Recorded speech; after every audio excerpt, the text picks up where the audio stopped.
R IT professionals ಎದ್ದೇಳೋದಕ್ಕಿಂತ ಮುಂಚೆ ಎಷ್ಟೊತ್ತು ಮಲಗ್ತೀವಿ ಅನ್ನೋದು ಮುಖ್ಯ ಆಗುತ್ತೆ. Walking is not at all an exercise. Healthy diet plans, ಬಾಲ್ಕನಿಗೋ ಅಥವಾ ಹೊರಗಡೆ ಪಾರ್ಕಲ್ಲೋ ಎಲ್ಲಿ ಬಿಸಿಲು ಬೀಳುತ್ತೆ ಅಲ್ಲಿ ಕುತ್ಕೊಳ್ಳಿ. ಆ ಬಿಸಿಲು ನಿಮ್ಮ ಚರ್ಮದ ಮೇಲೆ ಬೀಳಬೇಕು. 30-40 ವರ್ಷದವರೆಗೂ ನಾವು ಯಾವಾಗೂ ಎಕ್ಸಸೈಸೇ ಮಾಡಿಲ್ಲ.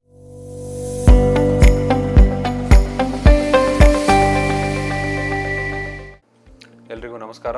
ನಾನು doctor Arun Swami, orthopedic surgeon at Sparsh hospital Yeshwanthpur, evening clinic at Arohan ortho and gyne clinic, HBR layout. So ಇವತ್ತಿನ ವಿಷಯ, it's a very new topic, like how to get yourself ready for old age. ಈಗ ಸಾಮಾನ್ಯವಾಗಿ ನಾವೆಲ್ಲ ನೋಡ್ತಾ ಇರ್ತೀವಿ, ಮುಂಚಿನ ಕಾಲದಲ್ಲಿ ನಮ್ಮ ತಾತ ಅಜ್ಜಿಗಳಾಗಲಿ 70-80 ವರ್ಷ ಆದರೂ ತಮ್ಮ ಕೆಲಸ ತಾವೇ ಮಾಡಿಕೊಂಡು ವಿತೌಟ್ ಎನಿ ಸಪೋರ್ಟ್ ನಡೆದಾಡಿಕೊಂಡು ಎಲ್ಲ ಅವರ ಲೈಫ್ ಸ್ಟೈಲ್ನ ಆರೋಗ್ಯವಾಗಿ ಕಳೀತಾ ಇದ್ರು, up to the age of 70-80 also. But ಈಗಿನ ಕಾಲದಲ್ಲಿ ಏನಾಗಿದೆ, 40 ವರ್ಷ, 45 ವರ್ಷ, 50 ವರ್ಷಕ್ಕೇನೆ ಎಲ್ಲರಿಗೂ ಮಂಡಿ ನೋವು ಬರೋದು, ಮೈಕೈ ನೋವು ಬರೋದು, ಸೊಂಟ ನೋವು ಬರೋದು.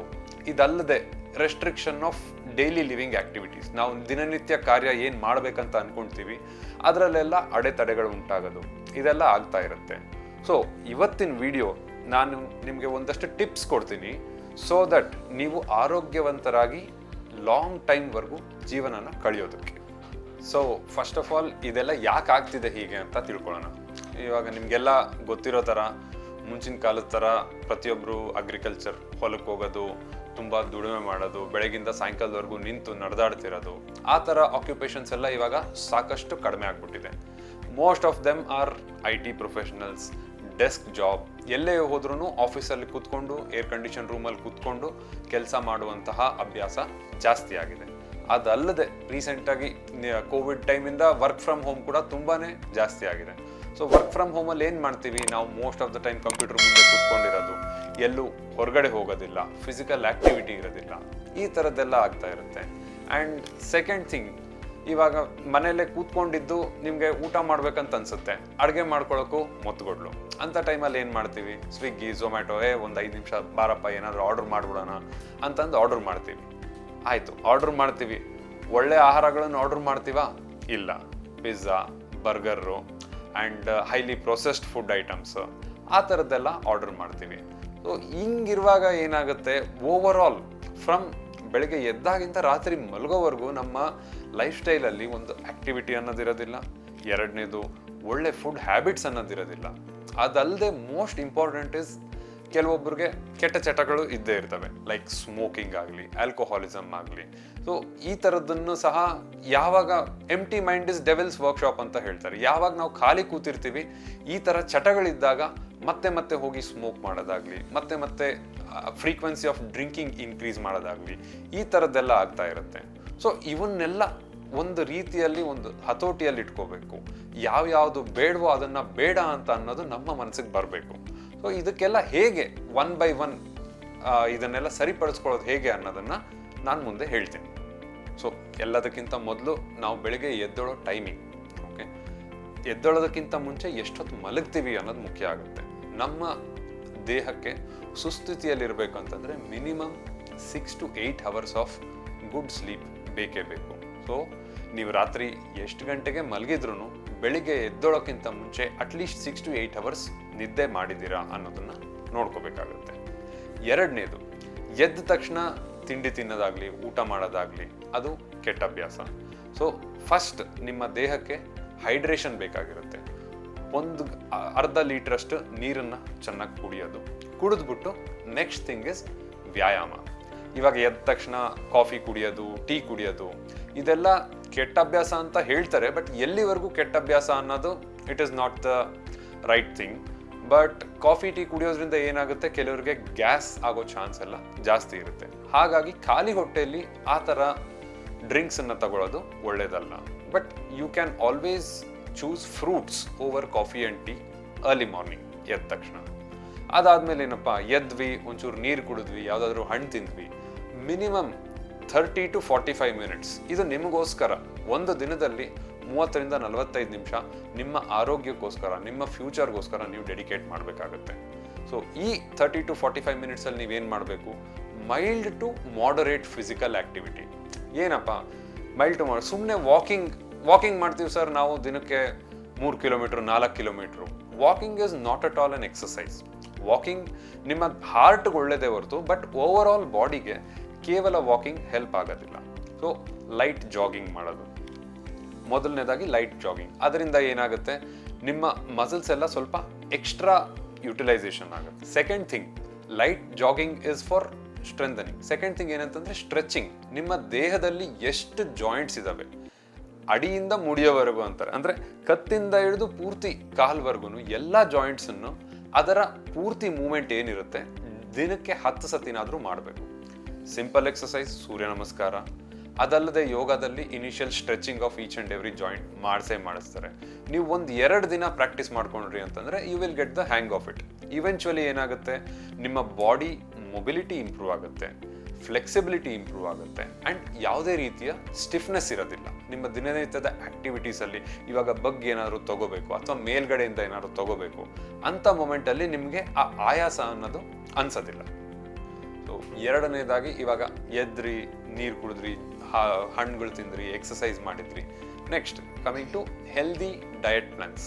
ಸೊ ನೀವು ಅದಕ್ಕಂತ ಸಪ್ರೇಟಾಗಿ ಒಂದು ರೊಟೀನನ್ನು ಸೃಷ್ಟಿ ಮಾಡ್ಕೊಳ್ಳಿ, ಯಾರಾದರೂ ಡಯಟಿಷಿಯನನ್ನು ಕನ್ಸಲ್ಟ್ ಮಾಡಿ ಅಂತ ಹೇಳೋದಿಲ್ಲ. Home cooked foods are always more than enough. Okay, ಮನೇಲಿ ಅಡುಗೆ ಮಾಡಿರೋಂಥದ್ದು you can include more of vegetables. ಇವಾಗ ವೆಜಿಟೇಬಲ್ಸಲ್ಲಿ ನಾವೆಲ್ಲ ನೋಡಿದ್ದೀವಿ, ಸುಮಾರು ವೆಜಿಟೇಬಲ್ಸ್ ಬೆಳೆಯೋದೆಲ್ಲ ಅಲ್ಲಿ ಇಲ್ಲಿ ಒಳ್ಳೆ ನೀರೆಲ್ಲ ಯೂಸ್ ಮಾಡೋದಿಲ್ಲ ಅಂತೆಲ್ಲ ನೋಡ್ತಾ ಇರ್ತೀವಿ ಟಿ ವಿಯಲ್ಲಿ. So to avoid the risk of infection ಏನು ಮಾಡಬೇಕು, ಹಸಿ ತರಕಾರಿ ತಿನ್ನೋದು ಬೇಡ, ಬೇಯಿಸ್ಬಿಟ್ಟು ತಿನ್ಕೊಳ್ಳೋದು ಬೆಸ್ಟ್ ಆಗುತ್ತೆ. ಸೊ ಬೆಳಿಗ್ಗೆ ಹೊತ್ತಿಗೆ ಬೇಯಿಸಿರೋ ತರಕಾರಿಗಳು 1 ಬೌಲ್ ಅಥವಾ 2 ಬೌಲ್ಸ್ ಅಷ್ಟು ಬೆಂದಿರೋ ತರಕಾರಿಗಳು ತಿನ್ಬೋದು. ಆಫ್ಟರ್ ದಟ್ ಮಧ್ಯಾಹ್ನ you should have a proper ಹೊಟ್ಟೆ ತುಂಬುವಷ್ಟು ಊಟ ಮಾಡಲೇಬೇಕಾಗುತ್ತೆ. ಬಟ್ ರಾತ್ರಿ ಹೊತ್ತು ಹಾಗಲ್ಲ. Before you sleep you should make sure ಊಟ ಮಾಡಿ ಅಟ್ಲೀಸ್ಟ್ 2 hours ಗ್ಯಾಪ್ ಇರಬೇಕು. ಆ್ಯಂಡ್ ರಾತ್ರಿ ಊಟ ನೀವು ಮಧ್ಯಾಹ್ನ ಏನು ಮಾಡಿರ್ತೀರಿ ಅದರ ಅರ್ಧದಷ್ಟು ನೀವು ಹೊಟ್ಟೆ ತುಂಬ ಊಟ ಮಾಡಲೇಬಾರ್ದು ರಾತ್ರಿ ಹೊತ್ತು. These are the healthy food habits which will keep you going. ಮೂರನೇದಾಗಿ calcium and vitamin D supplements. ಇವಾಗ ಯಾವುದೇ ಮೂಳೆ ಆದರೂ ಬಹು ಮುಖ್ಯ ಅಂಶ ಅಂತಂದರೆ ಕ್ಯಾಲ್ಶಿಯಂ. ಸೊ ಈ ಕ್ಯಾಲ್ಶಿಯಂ ಕಂಟೆಂಟ್ ಇರುವಂಥ ಫುಡ್ಸನ್ನು ನೀವು ತಗೊಳ್ಳೋದು ಬಹು ಮುಖ್ಯ. ಇಲ್ಲ ಸರ್ ನನಗೆ ಮೆಡಿಸಿನ್ಸ್ ತೊಗೊಳಕ್ಕೆ ಹೇಳಿದ್ದಾರೆ ಡಾಕ್ಟ್ರು ಅಂತಂದರೆ, ಸೊ ಯಾವ ಏಜಲ್ಲಿ ತೊಗೋಬೇಕು medicines? It is not from the age of 20-30. ನಿಮ್ಗೆ ಅಟ್ಲೀಸ್ಟ್ ಒಂದು 50 years ಕ್ರಾಸ್ ಆದಮೇಲೆ then it is always better to take calcium and vitamin D supplements on and off, not on a continuous basis. ಅಂದರೆ ವರ್ಷವಿಡೀ calcium ತಿಂತಾ ಇರೋದು ಹಾಗಲ್ಲ. ವರ್ಷದಲ್ಲಿ 3-4 ತಿಂಗಳು ಕ್ಯಾಲ್ಶಿಯಂ ಸಪ್ಲಿಮೆಂಟ್ಸ್ ತೊಗೋಬೇಕು. ಅದಾದಮೇಲೆ then you can stop. Second thing, vitamin D. Vitamin D ನಮ್ಮ ಸೂರ್ಯ ಇದನ್ನಲ್ಲ, he is a natural source of vitamin D. So all you have to do is ಬಾಲ್ಕನಿಗೋ ಅಥವಾ ಹೊರಗಡೆ ಪಾರ್ಕಲ್ಲೋ ಎಲ್ಲಿ ಬಿಸಿಲು ಬೀಳುತ್ತೆ ಅಲ್ಲಿ ಕುತ್ಕೊಳ್ಳಿ. ಆ ಬಿಸಿಲು ನಿಮ್ಮ ಚರ್ಮದ ಮೇಲೆ ಬೀಳಬೇಕು ಅನ್ನೋದನ್ನ ಎನ್ಶೂರ್ ಮಾಡಬೇಕು. ಫುಲ್ ಸ್ಲೀವ್ಸ್ ಹಾಕ್ಕೊಂಡು ಫುಲ್ ಪ್ಯಾಂಟ್ ಹಾಕ್ಕೊಂಡು ಬಿಸಿಲಲ್ಲಿ ಕೂರೋದ್ರಲ್ಲಿ ಅರ್ಥ ಇಲ್ಲ. ಅಟ್ಲೀಸ್ಟ್ ಸ್ಲೀವ್ಲೆಸ್ ನಿಮ್ಮ ಕೈ ಅಥವಾ ಕಾಲಿನ ಚರ್ಮದ ಮೇಲೆ ಯಾವಾಗ ಸೂರ್ಯನ ಕಿರಣಗಳು ಬೀಳುತ್ತೆ ಆವಾಗ natural form of vitamin D ನಿಮ್ಮಲ್ಲಿ ಜನರೇಟ್ ಆಗುತ್ತೆ. ಈಗ ನೆಕ್ಸ್ಟ್ ಥಿಂಗ್ ಅಂತಂದರೆ, ನಮ್ಮ ಎಲ್ಲರದು ದೇಹ ಅಂತಂದಮೇಲೆ ದೇಹಕ್ಕೆ ತೊಂದರೆಗಳು ಬರ್ತಾನೆ ಇರ್ತವೆ. ಇವಾಗ ಅದನ್ನು ಅರ್ಲಿಯಾಗಿ ಏನಾದರೂ ತೊಂದರೆ ಆಗ್ತಿದೆ ಅನ್ನೋದನ್ನು ಅರ್ಲಿ ಡಿಟೆಕ್ಷನ್ಗೆ ಏನು ಮಾಡ್ಬೋದು? ಸೊ ಇವಾಗ ಎಲ್ಲ ಲ್ಯಾಬ್ಸ್ಗಳಲ್ಲೂ there is something called annual health checkup ಅಂತ ಹೇಳ್ತಾರೆ. ವರ್ಷಕ್ಕೆ ಬೇಡ 2 ವರ್ಷಕ್ಕೊಮ್ಮೆ ಮಾಡಿಸಿ. ಆಫ್ಟರ್ ದ ಏಜ್ ಆಫ್ 35-40 2 ವರ್ಷಕ್ಕೊಮ್ಮೆ ನಿಮ್ಮ ರೊಟೀನ್ ಬ್ಲಡ್ ಚೆಕಪ್ ಒಂದ್ಸತಿ ಮಾಡಿಸಿ. ಅದ್ರ ಜೊತೆಗೆ ಅಲ್ಟ್ರಾಸೌಂಡ್ ಅಂತಾರೆ, ECG ಅಂತಾರೆ. So you can get everything done at least once in 2 years. ಅದರಿಂದ ಏನಾಗುತ್ತೆ, ಮೈನರ್ ಏರುಪೇರುಗಳು ಏನಾದರೂ ಇದೆಯಾ ಅನ್ನೋದು ಗೊತ್ತಾಗುತ್ತೆ. ಆ್ಯಂಡ್ ಏರುಪೇರು ಇದ್ದ ತಕ್ಷಣ ಅದಕ್ಕೆ ಆ್ಯಕ್ಟ್ ಮಾಡಿಬಿಟ್ಟು ಅಗ್ರೆಸಿವ್ ಆಗಿ ಏನನ್ನ ತಗೋಬೇಕು, ಸಪ್ಲಿಮೆಂಟ್ಸ್ ತಗೋಬೇಕು, ಮೆಡಿಸಿನ್ಸ್ ತಗೋಬೇಕು, ಆ ಥರ ಇಲ್ಲ. Whenever the things are out of the limit, normal ರೇಂಜ್ಗಿಂತ 2 times ಜಾಸ್ತಿ ಇದೆ, any parameter for that matter, ಆವಾಗ ಯು ಶುಡ್ ಬಿ ಕನ್ಸರ್ನ್. ಇಲ್ಲಪ್ಪ ನಾರ್ಮಲ್ ರೇಂಜಲ್ಲೇ ಇದೆ ಬಟ್ ಸ್ವಲ್ಪ ಜಾಸ್ತಿ ಇದೆ, ಸ್ವಲ್ಪ ಕಮ್ಮಿ ಇದೆ ಅಂತಂದರೆ ಆಗ ನೀವು ದಿನನಿತ್ಯದ ಆಹಾರದಲ್ಲಾಗಲಿ ಅಥವಾ ಎಕ್ಸಸೈಸಲ್ಲಾಗಲಿ ಏನು ಹೆಚ್ಚು ಕಡಿಮೆ ಮಾಡ್ಕೋಬೇಕು ಅನ್ನೋದನ್ನು ನೋಡಬೇಕಾಗತ್ತೆ. So early detection is always better than landing up with complication. So prevention is always better than cure. ಹಾಗಾಗಿ ವರ್ಷಕ್ಕೆ ಅಥವಾ 2 ವರ್ಷಕ್ಕೊಮ್ಮೆ ಆನ್ಯುವಲ್ ಹೆಲ್ತ್ ಚೆಕಪ್ ಅನ್ನ ಮಾಡಿಸ್ಕೊಳ್ತಾ ಇರಿ. ಸೊ ಇದಲ್ಲದೆ ಕೆಲವರಿಗೆ ಅರ್ಲಿ ಡಿಟೆಕ್ಷನ್ ಆಫ್ BP ಆಗಿರ್ಬೋದು ಅಥವಾ ಶುಗರ್ ಆಗಿರ್ಬೋದು, due to the lifestyle. ಇವಾಗೆಲ್ಲ BP ಶುಗರ್ ಓಲ್ಡ್ ಏಜ್ ಕಾಯಿಲೆಗಳಲ್ಲ, ಸುಮಾರು ಜನ 35-40 ವರ್ಷದಲ್ಲಿ ಇವೆಲ್ಲ ಕಾಣಿಸ್ಕೊಳ್ತಾ ಇದ್ದಾವೆ. ಸೊ ಈ ಥರ ಸಿಚುವೇಶನ್ಗಳಲ್ಲಿ ಏನು ಮಾಡಬೇಕು, you should keep yourself active. ನಿಮ್ಮ ಡಾಕ್ಟರ್ ಏನೇನು ಮೆಡಿಸಿನ್ಸ್ ಪ್ರಿಸ್ಕ್ರೈಬ್ ಮಾಡಿದ್ದಾರೆ ಚಾಚು ತಪ್ಪದೆ ತಗೊಂಡು ಆ ಡಿಸೀಸಸನ್ನು ಒಂದು ಹತೋಟಿಯಲ್ಲಿ ಇಟ್ಕೋಬೇಕು. ಯಾಕಂತಂದರೆ ಯಾವುದೇ ರೀತಿಯ ಈ ಡಿಸೀಸಸ್ ಏನಿರ್ತವೆ, ಕೊಲೆಸ್ಟ್ರಾಲ್ ಇನ್ಕ್ರೀಸ್ ಆಗಲಿ ಅಥವಾ ಶುಗರ್ ಆಗಲಿ, BP ಆಗಲಿ, ಥೈರಾಯ್ಡ್ ಆಗಲಿ, ಅನ್ಕಂಟ್ರೋಲ್ಡ್ ಆಗಿ ಸುಮಾರು ವರ್ಷಗಳು ಇದ್ವು ಅಂತಂದರೆ ಡೆಫಿನೆಟ್ಲಿ ನಿಮ್ಮ ಮೂಳೆಗಳು ವೀಕ್ ಆಗ್ತವೆ, ಅದ್ರ ಜೊತೆಗೆ ನಿಮ್ಮ ಮಸಲ್ಸ್, ಮಾಂಸಖಂಡಗಳು ಕೂಡ ವೀಕ್ ಆಗ್ತವೆ. So always keep your comorbidities under control. Finally ಏನಪ್ಪ ಅಂತಂದರೆ you should avoid few things. Okay, ಮೊದಲನೇದಾಗಿ ಏನು, ಬ್ಯಾಡ್ ಹ್ಯಾಬಿಟ್ಸ್. ಆವಾಗಲೇ ಹೇಳ್ದಂಗೆ ಸ್ಮೋಕಿಂಗ್ ಆಗಲಿ, ಆಲ್ಕೋಹಾಲ್ ಆಗಲಿ, ಆ ಥರ ಇತ್ತು ಅಂತಂದರೆ you should always avoid those things. ಎರಡನೇದು ಏನಪ್ಪ ಅವಾಯ್ಡ್ ಮಾಡಬೇಕು, ಇವಾಗ 30-40 ವರ್ಷದವರೆಗೂ ನಾವು ಯಾವಾಗೂ ಎಕ್ಸಸೈಸೇ ಮಾಡಿಲ್ಲ, ಸಡನ್ನಾಗೆ ಇವಾಗ ಗೊತ್ತಾಯಿತು, ಓ ಡಾಕ್ಟರ್ ಅರುಣ್ ಹೇಳಿದರು ಎಕ್ಸಸೈಸ್ ಮಾಡಬೇಕು ಅಂತ, ನೆಕ್ಸ್ಟ್ ದಿನನೇ ಜಿಮ್ಗೆ ಹೋಗ್ಬಿಟ್ಟು 50 kg 100 kg ಎತ್ತದು, ಈ ಥರದ್ದೆಲ್ಲ ಮಾಡಬಾರ್ದು. Any kind of exercises it should be a gradual progression. ನೀವು ಇಲ್ಲಿವರೆಗೂ ಯಾವಾಗೂ ಎಕ್ಸಸೈಸ್ ಮಾಡಿಲ್ಲ ಅಂತಂದರೆ ಮೊದಲನೇ ದಿನ 10-15 ನಿಮಿಷ ಮಾತ್ರ ಎಕ್ಸಸೈಸ್ ಮಾಡಿ. ಇದನ್ನು ಒಂದು 15 ದಿನದವರೆಗೂ ಕಂಟಿನ್ಯೂ ಮಾಡಿ. 15 ದಿನ ಆದಮೇಲೆ ನೆಕ್ಸ್ಟ್ ಇನ್ಕ್ರೀಸ್ ಇಟ್ಟು ಅನದರ್ 5-10 ಮಿನಿಟ್ಸ್.